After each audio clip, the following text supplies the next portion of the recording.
point. Just because I just don't like playing at Arrowhead, no matter how. But the Steelers do pretty well in Arrowhead. What's that? The Steelers do pretty well in Arrowhead. Yeah, I just that's a place where man. But no, I understand what you're saying. It's tough to beat a team twice, especially on the same surface twice. But I see what you're saying. Yeah, probably I'd rather take my chances with Rivers again than But I feel like the Chiefs aren't the same team without Hunter. Yeah, I don't think they're the same team as at the beginning of the year they were, and I also don't think the Steelers are either. They did get Eric Berry back. Yeah, that really hasn't helped their defense all that much, statistically at least. They're still pretty porous defense, but like we were saying, I don't think the Steelers are the same team. They only lost by 5, and that's when the Steelers were playing crappy at the beginning of the year. So, and they were technically another field goal away from being within a field goal at the end of the game if he didn't miss an easy one. But true. So I don't know. I like their chances against after being the Patriots. I mean, not that they're the best team this year, and they've really lost every game by one possession. I like our chances at least at home against just about any team. They can play with them defensively, or they can play with them in a shootout. Whichever way you need to. Mark, you're okay now. Your head's getting too big. I was joking when I said you single-handedly caused the Steelers to beat the thing. It was a joke. I didn't say I was going to be making the plays. Although I could probably do as good as he is kicking field goals out there. Oh man, that was the other story. Although so many people telling Boswell to kill himself. Oh man, that's so. Twitter's a dark place, and that's the worst of them. You know what? If the things people were saying about him, I mean, isn't there a thing called terroristic threats or something like that? Like if I said to somebody, "Hey, I'm going to kill you," that's a pretty serious thing. That's you should be, the police should be involved. Poor guy. I mean, God, he missed a kick. It's not the end of the world. If anybody would have a problem with him, it would be the guy that bet $11,000 at the casino. Yeah, right. I'm so glad that guy lost that bet too. Made it that much happier. Okay, Coach, I know you've been known to make a bet or two in your life. Yes. People gave that guy so much crap because he bet against the Steelers. What does that have to do with anything? What, you have to bet on the Steelers every single time because that's your team? That's the stupidest thing I've ever heard. That's how you lose money, is betting with your friends. Yeah, I mean, and that's that's typically how your casual to less than casual bettors typically bet. They bet with their heart. Like when it comes to money, you never bet. If you're just gonna always bet the Steelers because that's your team, you might as well not even just stay away and fade those games. Don't even bet those games. Like there's some. Listen, I'll be honest with you. It's very, very, very small number of times have this year I bet against Pitt because at the end of the day, either way, if they win, you're happy they get a win. If they lose, you're happy you won some money. Yeah, but I wonder if it's just because the amount he put on them. I think that's the reason too. But like, here's the thing. I know what you're saying. Some people trying to make money with a lot of money. Some people have expendable income. Like, oh yeah, that could be like $5 to us, Yeah, like if you can bet $11,000 and it not affect you at the end of the week, then yeah, good for you. Right? Here's my question: is why do people? This is the people who care about that are the ones who have ruined Twitter, like the people with dog AVIs or whatever they're called, and people who worry about other people's money on Twitter. You have ruined it for everybody. Yeah, that was an actual topic on the local radio station, which shall be unnamed. Do you know? I just looked up the Steelers' record against the spread this year. Total is 7-6-1. They are 4-3 at home and 3-3-1 away against the spread. So if you bet the Steelers every single time, you'd barely be ahead. I mean, I did bet. I want to say I'm trying to think of how many times I bet the Steelers this year. I know. I bet them at Denver, didn't work out. I did bet them against Carolina, and I bet them against Tampa Bay, and those are the only three times that I bet the Steelers this year. By the way, if you want a sure thing, the 49ers are 0-7 against the spread away. There you go. So if you feel like, I was going to say that. No, I was going to say the Detroit Lions. No. So are the Green Bay Packers, also 0-7 against the spread. So there you go. Listen, there's one for you to definitely play, because the Green Bay Packers are on the road this week, and I'm sure that number is going to be inflated. And guess who? And the only team that is undefeated at home against the spread is the Patriots.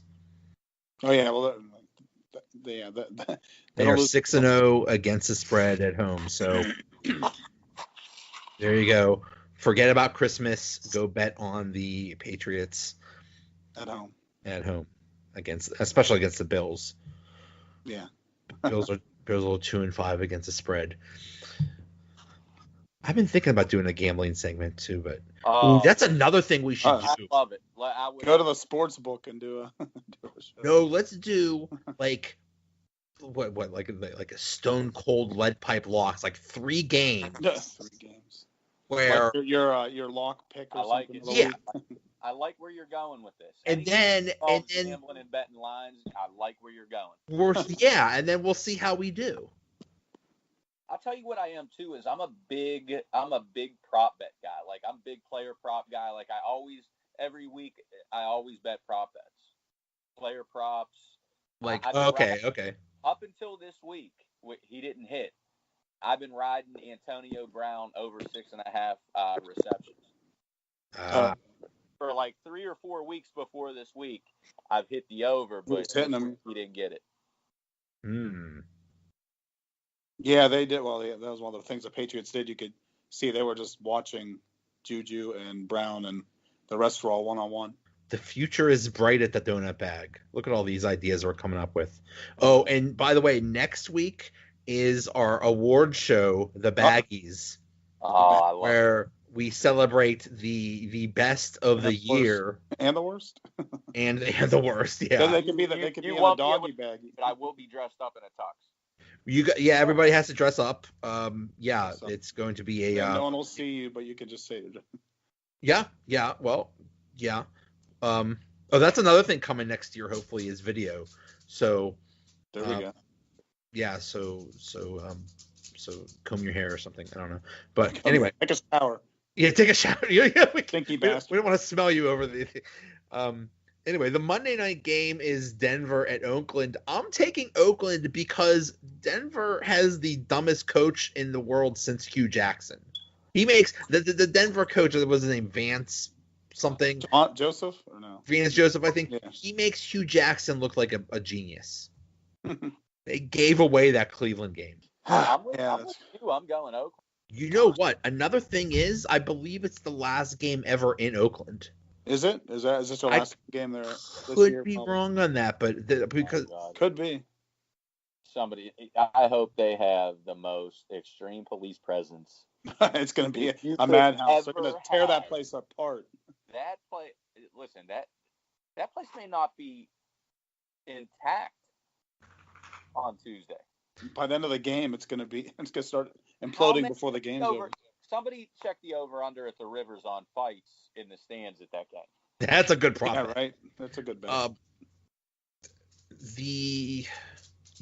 I'm right. That is the last ever home game. Oh, wow. My God. Yeah, maybe because next week they're at Kansas City. So just go. People be wearing bulletproof vests in that game. Well, I was gonna say I don't care about people ripping the seats. I just want to see who's gonna rip out the X-ray machine. You know what? That's so dated. It's going to take 5 to 6 people to get out of there. I think. They got to go up 3 flights of stairs. You got to really look for that thing.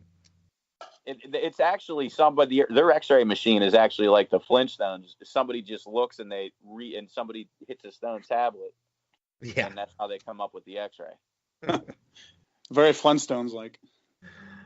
I was at the last game at Three River Stadium, and it was quite amusing to see people actually think they could like take seats out of the concrete after the game. Good luck with that. My goodness. People were taking stuff and getting things loose, but like that was pretty amusing. Yeah. All right, Mark, did you make your pick? Oh yeah, I just said might as well go with Oakland too, since they're at home, their last game. Maybe they'll have some. Yeah, I think they'll be. Derek Carr has had a pretty decent second half of the season, so. Yep. Done better. Yeah, we know Oakland's. We saw. Unfortunately, we know. And they know Denver knows they're out of it, and they know the coach is going to be fired. So what do they have to play for? So, yeah, they're not really going to care. So, all right, guys. So let's talk Sunday. All right. Yeah, sounds good. That was fun chat. Coach, if the Steelers win, don't party too hard. I'm not gonna. Don't pretend like you're on Bourbon Street or something. My Sunday celebrating out last week. All right, guys. I'll see you. See you guys. All right, guys. Thanks for listening. We'll be back tomorrow with another episode. We're talking about the best Christmas songs. We do a little fantasy football draft, but with Christmas songs. And then we do next week we go into our best of, talk about best TV shows. We do a biggest stories in Pittsburgh sports. Then also we have our very first award show, the Baggies. So stay tuned for that. Talk to you later. Another episode is in the bag.